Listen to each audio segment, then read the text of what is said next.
The Denver Outlaws professional lacrosse season is in full swing this summer. And here to tell us more is Jeff Rucker. Jeff, great to have you on the show today. Great to be here. All right. Appreciate it. So how has lacrosse expanded and grown over the years? Well, especially here in Denver, we were just named the #1 city in the nation for lacrosse. So it's really kind of a hotbed that's kind of growing up out of nowhere because most people know lacrosse to be more of an East Coast sport. So it's something that's really been great for us, and we're getting in at the right time.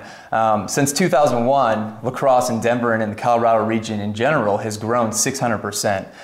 There's now over 275 youth associations, and I think it's over about 111 high school teams that play at the varsity level. So all the way from the little kids that start at the very beginning, all the way through school, and then we have 2 professional teams here, obviously ourselves over there in Invesco Field.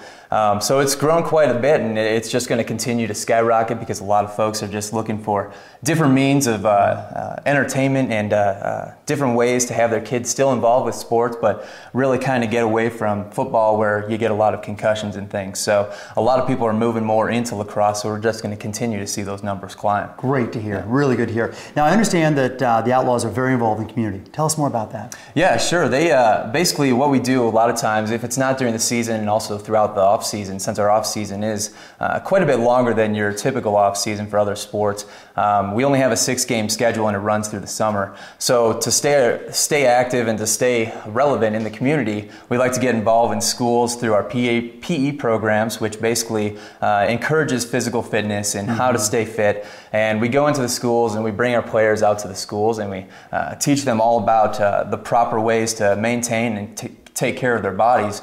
And in return, we end up giving them a free ticket to come down and enjoy one of our games, and it brings down the families and things like that.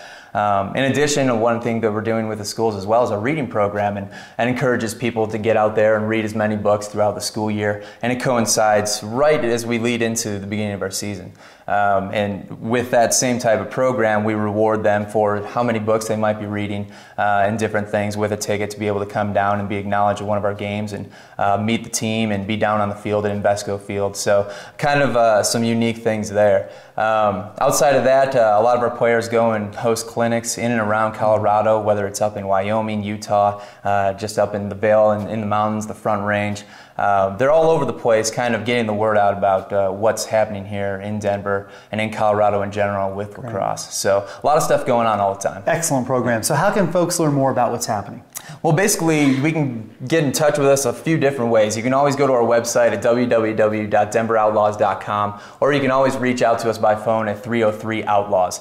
And it's really, we always have everybody in the office 24/7, or not 24/7, I guess. Seems like it probably we got to rest, but yeah, some of the games we're in there a little bit longer than usual. But we always have people that are on the phones and in the office, and we're always easily accessible. Great. And if you just do any type of Google searches for lacrosse in Colorado, you'll definitely come up with Denver Outlaws at the top. Well, thank you for being on the show. We really appreciate the update. Excellent. All right. When we return, we'll get the latest real estate news from newspaper columnist Mark Samuelson.